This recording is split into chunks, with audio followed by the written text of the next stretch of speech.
Jocelyn. And I'm Danny. And this is Why Can't We Talk About It? How's it going, Danny? Today we're doing a little bit of a different style of episode where we don't have anything pre-planned and we're just chatting. So, how have you been? All right. It's been okay. just working, and a bit tired. So I'm just trying to work on my sleep, which is always a good thing, I think, for everyone. But otherwise, kind of same old. How about you? Same old is not necessarily bad. I'm okay. I've just come off of a vacation, so nice. Feeling rested physically, but there is something that I wanted to talk to you about today, which is why I pitched this sort of unplanned episode. Okay, cool. Let's do it. So today I wanted to tell you that my old friend anxiety is back. So I know that we talked about anxiety before, and I sort of explained how it affects me and how I have had general anxiety in the past, but that I had done therapy and found ways to manage it really well. And I was in a good place. But recently, I'd say it's been about a week, it has come back with a vengeance. And I thought that we could dive into it a little bit more so that I could tell you what it's like to actually experience it and live through it. Okay. Yeah, that's definitely a little bit different than what we normally do, but I'm here for it. I'm definitely here to, listen in and see what you have to say. It's definitely interesting because I kind of recall in a previous episode where maybe I think it was about anxiety, where you have kind of said that you kind of did the work and you're in a good place. And there was a bit of the assumption from me where it's like, oh, she did the work, you're done that, you're okay. And all the things that we're talking about is more about in the past. So for this to kind of come up, I am very curious to hear what to say. Though I have to say that it kind of sucks to hear that it's coming back. But maybe if you elaborate for me and the listeners, we'll get a good idea of what's going on and why that's the case. Yeah, it sucks is a good way to summarize it. So it has been a long time, like probably over a year since I last felt this way. And what triggered it was work. And I'd probably say that my anxiety started when I started my career. So I'm not surprised that a work event has triggered this. And that work event has been the announcement that I will have to be presenting in person in front of a very large audience. I've done this before. Danny, when you and I worked together, I used to be part of kind of like an extracurricular women's group where I had to do shit like this all the time. I used to present and I'd get nervous, and you've given me a lot of pep talks. You've given me pep talks through interviews and presentations, and you've always assured me that I do well, but I think you also understand how it makes me feel. You've seen what I get like. Yeah, which is, to be fair, I think giving presentations is, I believe, the top two fears of people. Basically, I can't remember if this is a joke or I can't remember if this is a statistic, but I remember reading like top two things people hate the most is giving public speeches and death. So it's a normal thing to be anxious about. Yes. So here's the thing. The presentation is not for another few weeks. And my boss told me that I'd have to present last week. So it's been, like I said, about a week since I've known that this is going to happen. And ever since then, I have been losing sleep. I've just sort of gone through the day with this feeling, this general like heavy feeling that something's wrong. I feel like I'm in a rush to get things done. I feel like I'm not doing things right. I feel like I don't have much to look forward to, even things coming up. I'm about to see my family again. and celebrate some special occasions together with them, I'm seeing those more as like stressful events. And I'm thinking of like all the things I'm going to have to do instead of seeing them as like, oh, this is a joyful celebration that I'm looking forward to. Everything is sort of cast in a negative light. And it actually took me up until today to realize, oh, my general anxiety is back because it's been so long since I felt this way.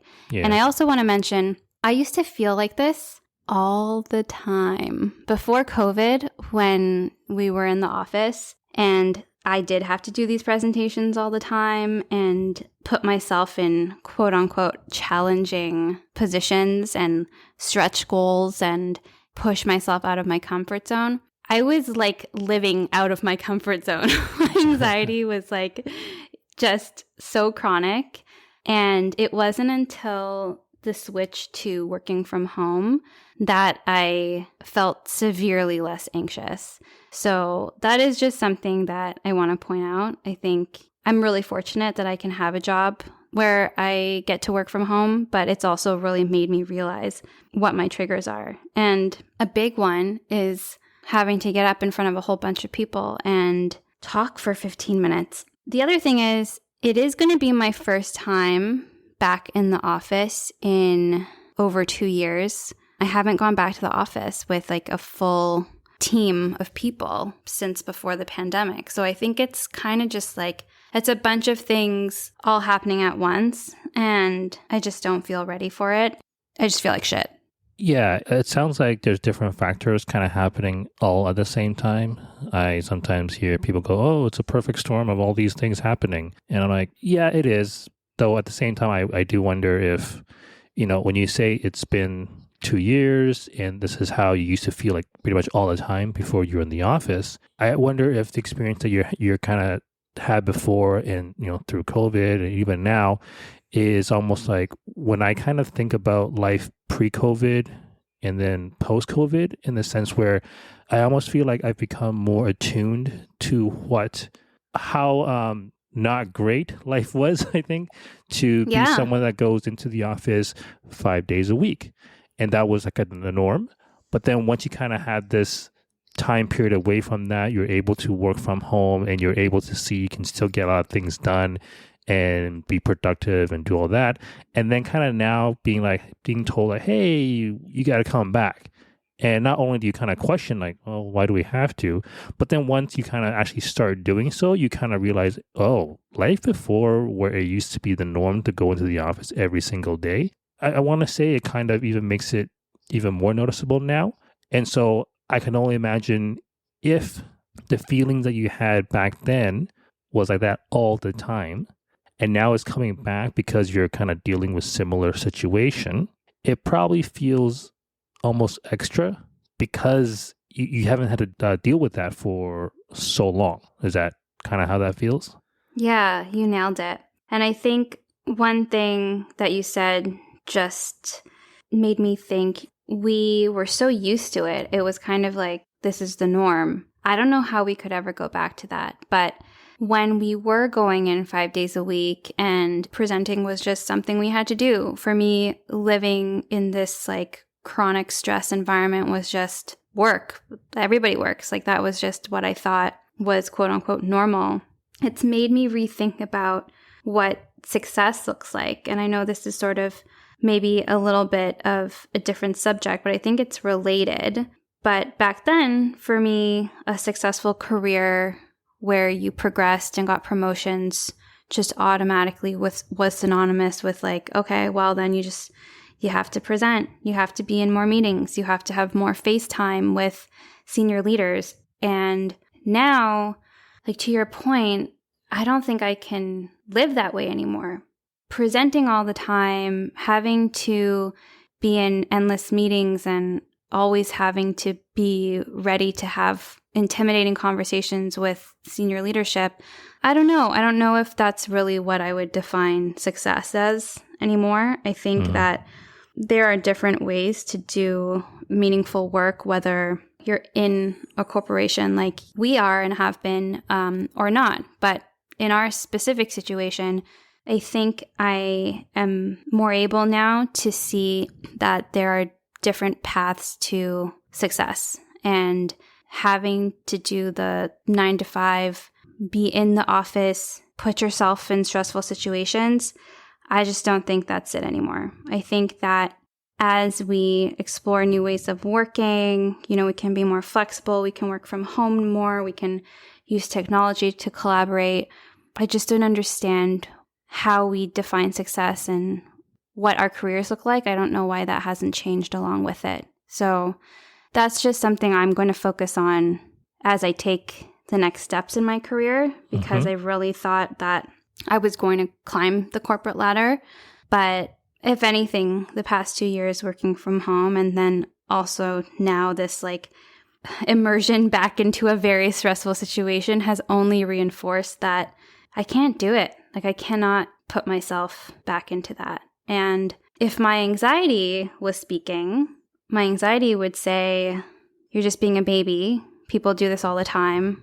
Lots of people speak in front of other people. Lots of people can move through their careers and have stressful meetings and present, and you're making a big deal out of nothing.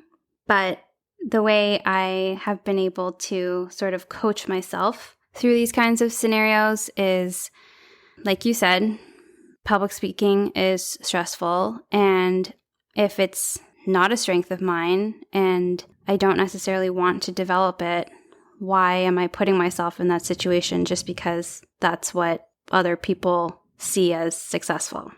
Yeah, that's an interesting point, because, if I talk to your anxiety for a moment there, I would say, well, for those people who I guess we see like, oh yeah, they're the ones up there giving presentations, they're putting in that work, or they're kind of powering through it. Yeah, they're doing it, but do they enjoy that? Are they like chronically stressed the entire time? You just can't see it. Like, we can't see that physically on the outside. I've come to realize that what I feel on the inside is not what people see on the outside. I can think of 2 examples. One, for your situation, is giving a presentation.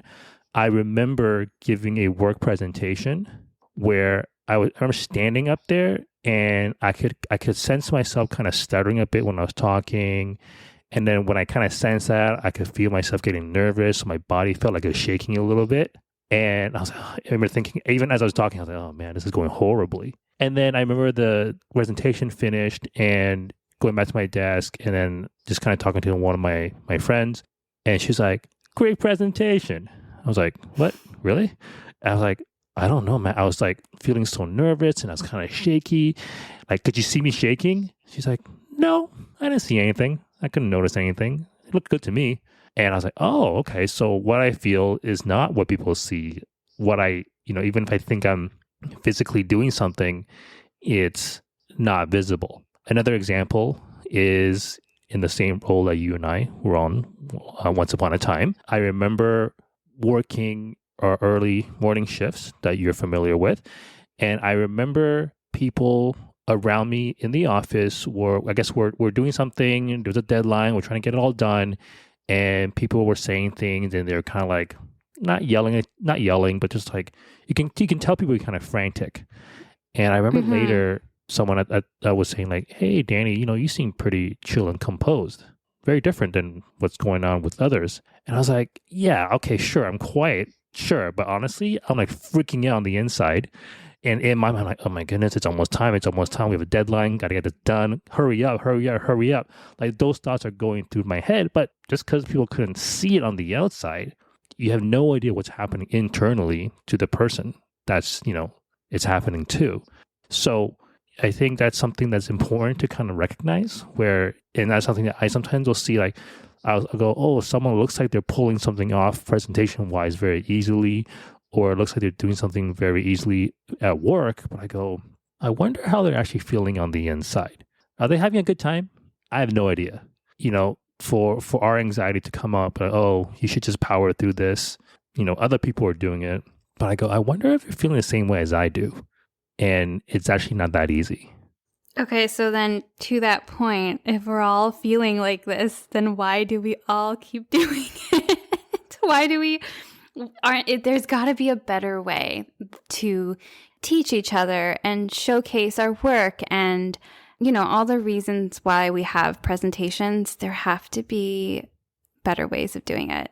That's just my point for the day is like, why do we keep doing this if it makes so many of us like, it's probably a spectrum. I think I'm pretty far on one end if I'm like, okay, I gotta look into what anxiety medication I can take before having to go into the office this day. And then there are other people who are like, oh, this is a little bit nerve-wracking, but nothing serious. There's probably like such a small amount of people who are like, oh, an opportunity for a presentation. Great. Can't wait to share everything I've been working on. Like that subset of people is so small. There's got to be a better way for all of us to work together and get through this. Anyway, that's totally different. That's my side tangent of like getting on a soapbox and saying things have to change. But in terms of feeling anxious, I just wanted to say that I am feeling this way because I wanted to acknowledge that even though I've done a lot of work, I've gone to therapy, I've managed a lot better since being able to work from home. It's not something that is going to be gone forever. And I thought it was important to acknowledge that. And then I also wanted to tell you what it felt like. Because I remember in that anxiety episode, you were kind of surprised that I was able to just live that way. And then also you asked me how it felt. So I wanted to tell you, this is how it feels. I feel like shit. I feel like I can't get anything right. I can't sleep. I'm worried about everything. Normally, I'm really outgoing with my friends. I put a lot of effort into my social connections. And over the past week, I would say that I get like text messages from like 2 or 3 friends a day. Mm-hmm. And having meaningful conversations takes a lot out of you. I don't normally feel that way, but I feel like I can't respond. Like I see the text messages come in and I'm like, okay, I have to respond. It becomes like something on my to-do list instead of like something I'm excited to do. Everything just feels way harder to manage. You know how sometimes like for people, it's like there's only so much bandwidth of energy and time you have where if you're in the middle of this anxiety and all these things that are happening right now, then anything else that comes on top of that, even if it's good things, I feel like even if conversations with friends, that's still additional time and energy you have to put towards something. And it's just too much? Is that kind of the feeling? You're right. It's because all my time and energy is going into ruminating and feeling anxious. So there's not a lot left over to actually enjoy myself. Can you speak on ruminating a little bit? Yeah. So this is one of my worst habits, and it is something that I learned about when I did cognitive behavioral therapy. My rumination gets really bad when I have a depressive episode, but basically what it is almost a fixation. So I have a thought, and this is what CBT is all about. It's recognizing your thoughts, like actually being able to be separate and self-aware of your thoughts so that you can change your thought patterns. Anyway, rumination is fixating on a certain thought and basically spiraling and not being able to let go. So in this case, for example, I'm ruminating on the fact that I have to present in front of a bunch of people, that I'm super nervous about it. And I haven't yet practiced any of the usual things I do to help because I kind of only realized today that, oh, I'm having an anxious episode and I need to work through this. This is just a great example of how we're not always aware of our thoughts, right? So I've been like going through the past week feeling super anxious and ruminating and like not really realizing it until today. So I just fixate on the fact that I'm going to have to present in front of all these people. And even as I go through my day and tell myself like, okay, don't think about the presentation. It's not for a few weeks, like focus on something else. It's still weighing on me. And in my spare moments, like when I'm done sending all my emails for the morning and it's lunch break, my thoughts immediately go back to that. today, when I sort of realized this was happening, I was going to do a workout on my lunch and I could feel myself ruminating, and I was like, I'm not going to work out. It's not going to help. I should probably start preparing for this presentation. Like, I was just being very unhelpful to myself, and I was able to talk myself out of it and convince myself to do a workout, because I know that exercising is one of those things that does help me manage my mental health. And I'm glad I did do it. But yeah, that's what ruminating is. So basically, ruminating kind of just consumes you. Totally. Right? I don't use the word to myself or ruminating. I just know like, oh, I have the same thoughts over and over again. It just spins in my mind. And and then it becomes like, it's always kind of there. It moves into the background a bit when I'm doing certain things. But let's say I'm done. It takes a pause and goes in the background when I'm working. And then once I've done something, that thought comes back to the front. And I'm like, oh, there it is. And then I do something else and it moves to the back. And then it just kind of sits in the background, like background noise all the time. So it's like you get a little bit of relief, at least for me, when I'm kind of busy with something. But once you have a bit of like spare time, it comes roaring back. You're like, oh, there it is. Hello. And it's pretty annoying, actually, to have that. And I know you talked about like, oh, how you have to like talk yourself out of it, or if you do like exercise and stuff like that. So there's things to keep it at bay, but I guess, whatever that initial root cause is, it just sits there until I suppose something has to happen for it to go away. Yeah, I'll tell you what I'm planning on doing next, because I got to get myself up and out of this. But for you, when you find yourself in that position, is there anything that you do, or do you sort of just have to confront that ruminating thought?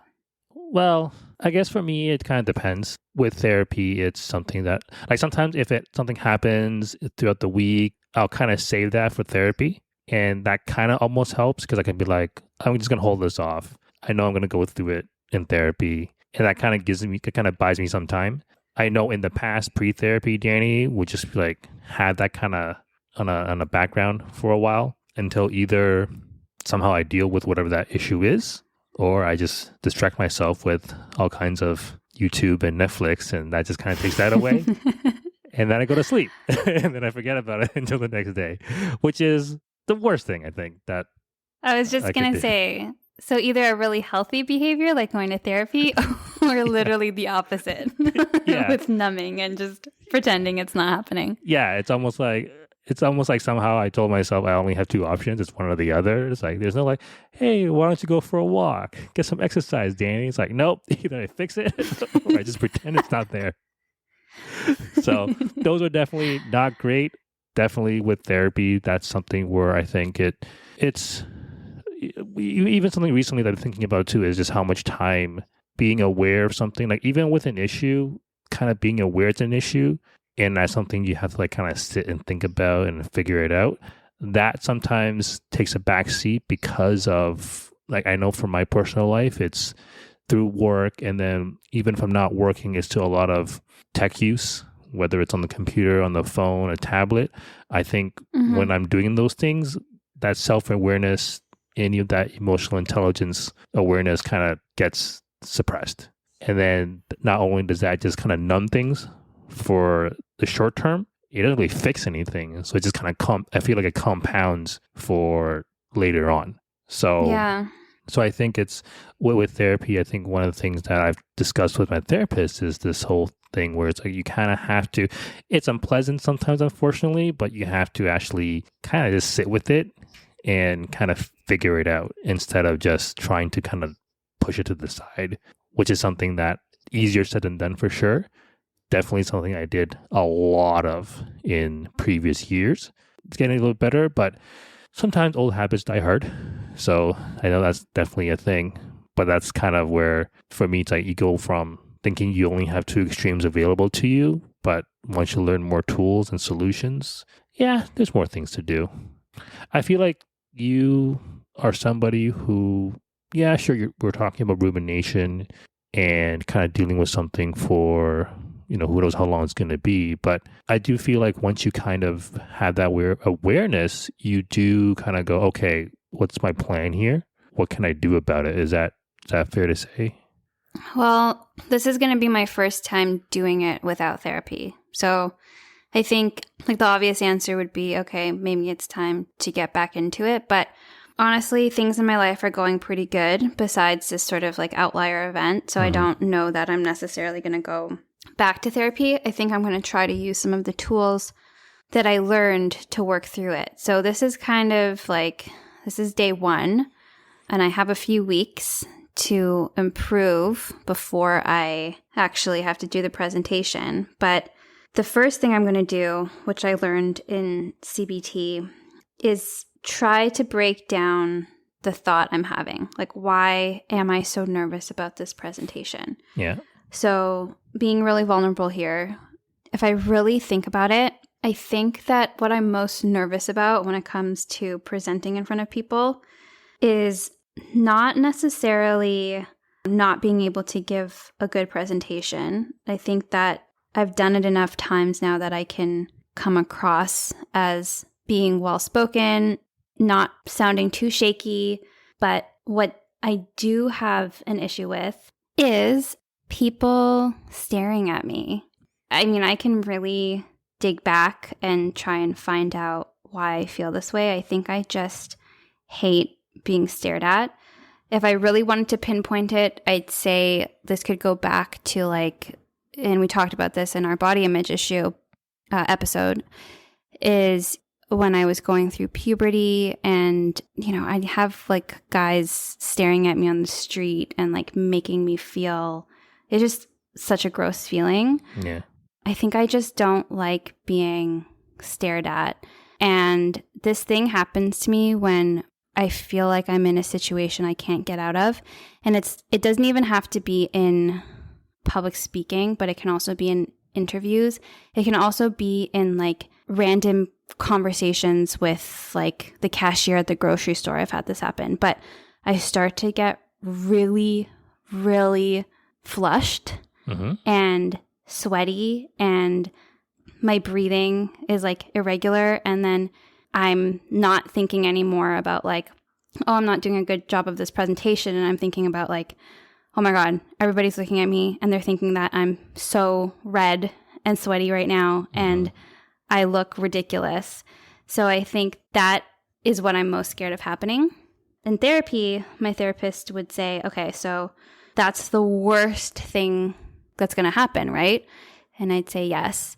And then they'd say, okay, and so what does that mean? Are you going to get fired or are you going to get hurt? And I'd say, well, no, I think like they'd probably notice that and then I'd feel embarrassed and that's it. And they'd say, okay, so like these people are going to think about it and like you're going to be that person. They're going to remember you as that and like that's what you're worried about. And I was like, no, I don't like if I was in their shoes, I probably might say, oh, that person's nervous giving a presentation, but people get nervous and I probably wouldn't judge them for it. So then my therapist would be like, right. So that's probably what they're thinking of you. So it's breaking down the thought pattern to say like, okay, so what's making you so anxious? And is it a true thought? Like, are you going to get fired? Is like your worst fear going to happen or no? And if the answer is no, then can we replace the anxious thought with something like, it's going to be uncomfortable, but the people who are watching me here understand what I'm going through and nobody is judging me for it. So that is the end goal, is getting to that place. It's so much easier said than done, just to be like, I kind of am being that person that I told you about. Like, I'm trying to go from this end of the spectrum where I'm like, how much can I dose myself with CBD before people think I'm stoned, to like that little subset of people that's like, presenting, I love presenting. It's time for me to show my best work. Like, I'm basically trying to tell myself, this is what this situation is. This is a great opportunity. It's like not necessarily trying to be Pollyanna about it, but it is trying to just say what you're so nervous and like stressed about is not necessarily not real, but is it as bad as you're making it out to be? And can you change that thought pattern? Does that make sense? It does make sense. Yeah, I think that's something where it kind of speaks to the point I was making before, where it's like how we experience it versus what are concerns of other people doesn't necessarily match up. Because then if you reverse it, right? If you just go, I guess my question would be like, do you really recall a work presentation that you watched where someone, you found out later that they were like really nervous and you could tell? Was that ever something that you encountered where you knew somebody was very nervous and was kind of like showing that? Or was it just like, yeah, someone's giving a presentation and it's like, okay, cool. I mean, I think I have seen a few people bomb, but when that happens, I'm not like, oh, yikes, that person sucks. Yeah. Like, it's more like, oh my gosh, I like want to reach out and be like, you're doing a great job. You know, it's, yeah. Oh, okay. Yeah, it's, I mean, that's fine too. It's just more, I don't recall ever seeing anyone present something. And I mean, this could be just bias for myself or even for you, but I don't really know anyone who has ever told me like, oh, they watched a presentation and it was just so horrible. And, all those things that us as a presenter are concerned about, or they'll look at us a certain way. And I mean, and it's fine if we had those fears, but I do kind of agree that sometimes the mind kind of goes into this really negative space, but technically we have no evidence to be like, that's going to be true. Mm-hmm. And I mean, I don't exactly know why we do that, but I think a lot of fear is unfortunately almost brought on by ourselves. Even for me to say like, oh yeah, I get nervous for a presentation. I'm scared of what I'm going to look like and how people are going to perceive me. But I've done presentations for school and work, and I don't recall anyone ever saying like, oh man, Danny, that was really bad, to match what I was thinking, right? Like I've only gotten feedback where it didn't match what I was thinking. I think when I think about it that way, I go, yeah, I guess I don't really have that kind of evidence to back it up. But still, if I was to give a presentation tomorrow, I will still feel nervous. And those same concerns, I think, will creep up. And I think that's normal. But for you, for me, it's like, it does suck, though, that we do that. Well, Danny, I think that you should be a therapist one day, because your thoughts about evidence, that is another thing my therapist would say. Like after we go through the breakdown of like, okay, what's the worst thing that could happen? And then what are some thoughts we can replace it with? More often than not, I'd be like, yeah, but that's not going to happen because I am going to get sweaty and I'm going to suck and it's going to be terrible. So she'd try another tactic and be like, okay, so what evidence do you have of this having happened? Have you presented before? And somebody came up to you afterwards and was like, wow, you're a red-faced, sweaty bitch. No, that's never happened. In fact, has anybody ever come up to you and said, wow, that presentation went badly? No, that hasn't happened. Yeah. So that's exactly her thinking. And I think that is also something that's used in CBT is like, what evidence do you have to prove that this thought pattern is valid and that this is going to happen? Yeah, I wonder if it's going to be a mix of like anxiety and like body shaming conversations we had in the past. But I do wonder if the fears that we have, it's a lot of time it comes down to our own insecurities about ourselves. So the example I would think of, like, if I am presenting and let's say I was concerned about what people will see, then I might be like, yeah, they might see that I've gained some weight over the last couple of years thanks to COVID. But sometimes I'll ask someone, I'll be like, hey, how does this shirt look on me? Does this look okay? Does it make me look big? I don't know, something like that. And they're like, no, it's fine. And it's from someone who I trust. So I'll be like, oh, okay, it's fine. But I go, but what I see it is not the same as what other people see it. So of course I think that insecurity kind of plays out. Mm-hmm. And it's valid to have those, thoughts and anxiety and fears. But I do wonder if, again, our own mind is doing a lot of that stuff. And what the evidence part is like, yeah, I don't really have evidence to suggest that that's actually what someone else is seeing as well. So I remember I was watching this, there's this comedian who was talking about getting advice from people when she first started being a comedian on stage. And she was always, because she was saying like, yeah, I always get kind of sweaty and I'm concerned that people are going to notice when I'm on stage and I don't want to look like I'm sweaty. So she was like, yeah, the best advice I was given is for my wardrobe, always have a jacket because it hides all the sweat. Oh my God, what? No, that can't be like, okay, listen, as somebody who's tried the different tactics, that's not a good tactic because then you just get so much more sweaty and like your face gets more flushed.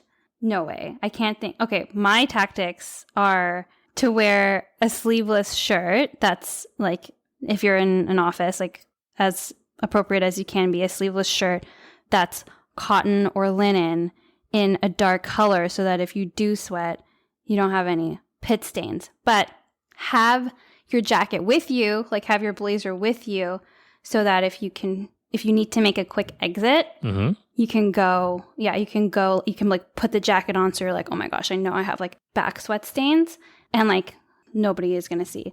I'm just going to tell you, I don't think I've ever told you this before, but when I was interviewing for my current role, I remember I would like book meeting rooms and go practice like my interview questions and stuff. So before one of my interviews, I booked a room beforehand and I was like, I could just feel myself getting so nervous and sweaty. And I was wearing a silk shirt, which I was like, okay, silk shirt, it's a natural material. So like, it's not going to make me as hot. And then I was like, oh shoot, it's not working. This is backfiring and I'm getting majorly sweaty. So I went to the bathroom and you know how we have those like super high powered dryers in the bathrooms where we worked. I bent down and basically stuck the neckline of my shirt underneath the dryer and was like bent over with the dryer. I was like bent over underneath the dryer. Yeah. And somebody walked in and looked at me. I couldn't even make a joke about it. She was like one of those people that was clearly uncomfortable with the situation going on. I think she thought I was doing something nefarious. But anyway, sorry, that was a tangent. I mean, maybe when you're washing your hands and then the sink water just kind of splashed up and then you got your shirt wet. Into my bra? Yeah. And then you have to go dry it off. That's not far-fetched. That's not far-fetched. Anyway, listeners, please learn from my mistakes. If you're a sweaty Betty like me, don't wear a jacket. Oh my gosh, I can't think of anything worse than like wearing a jacket and getting progressively sweatier and sweatier. Have a jacket if you need to like cover the sweat stains upon exiting. But what I've done is just stick to black and stick to natural fibers so that you can feel cool. I also wear my hair up. I always do ponytail. Interview ponytail, public speaking ponytail. I have a ponytail. And then what else? Yeah, sweat blotters. Like I have like these little sweat blotters that I keep on hand right before. And then I wash my hands with like really, really cold water before I have to go into an interview or present so that I'm like freezing cold, like uncomfortably cold for as long as possible. These are my tips. But obviously, like, go to therapy and try to work through it. Don't be like me. I mean, I guess, yeah. I mean, if listeners want to try it, go for it, I guess, and see what happens. But just as backup, you know, you can do these things. Yeah. So I guess with the fact that it's something that you're going to be kind of working on and dealing with for the next few weeks, I guess out of curiosity, though, if you don't actually do anything and then your presentation comes and goes, do you think all that anxiousness and all those feelings would just kind of be gone because that event is finished? I do think that. And the reason why is because after that event happens, I'm back into my way of working that is comfortable for me. I'm going to be working remotely again. I'm not going to have to do any type of public speaking. I don't have any interview scheduled. I'm going to be back to normal, quote unquote. So I do think they're going to dissipate. So let's say, I was somebody who didn't know you that well and not someone who's ever done therapy or talked about those topics. I feel like I would say to you, I go, oh, so, just power through until that time comes and then seems like it'll go away. So what's the big deal? But it still is a big deal. Like, how would you kind of explain that if somebody said that? I think that's what we used to do, right? Or that's what I used to do, is just power through. But now, like I said, this is going to be my first time sort of doing this without formal therapy and doing it on my own. I would say that I want to have better mental health. I want to get a good night's rest every night before the presentation. And there's a better way to live. I don't need to power through. I want to live my life in an enjoyable way. So in order to do that, I am going to have to try some of these tactics to help myself. Fair enough. I think maybe you can provide us an update when that's all kind of said and done, and maybe let us know how how these tactics worked. Maybe tell us how the things went, and then maybe we can do a little bit of like a comparison to see how that really worked and see what can be tactics that are passed on to our listeners, or maybe you can tell us would you change anything about it if that happens again? Yeah, that's a great idea. I'll give an update and let everyone know how it went and if there were certain therapy tactics that work, or if we all have to run to the bathroom and wash our hands with ice cold water every time we present.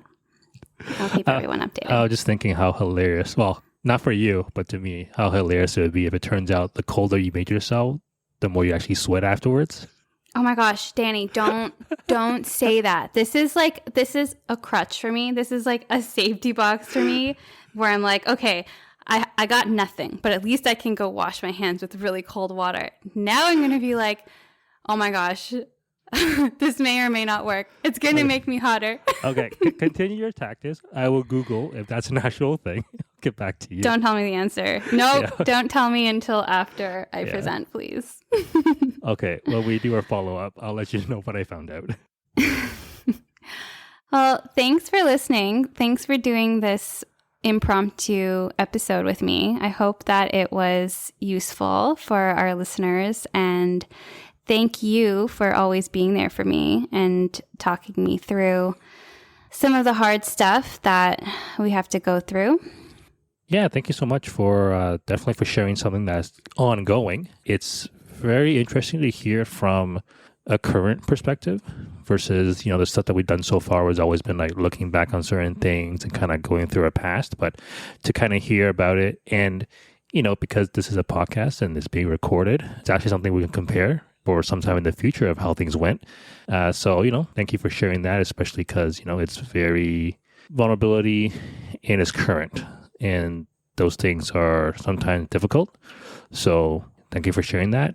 We'll be definitely coming back to find out how it all went. Yep, that's why we do this. All right, so take a look at our show notes so you can check out where you can find our Instagram and other places you can hear from us. But other than that, I think it's a wrap. Okay, that's all for now. Until next time. Bye. Bye.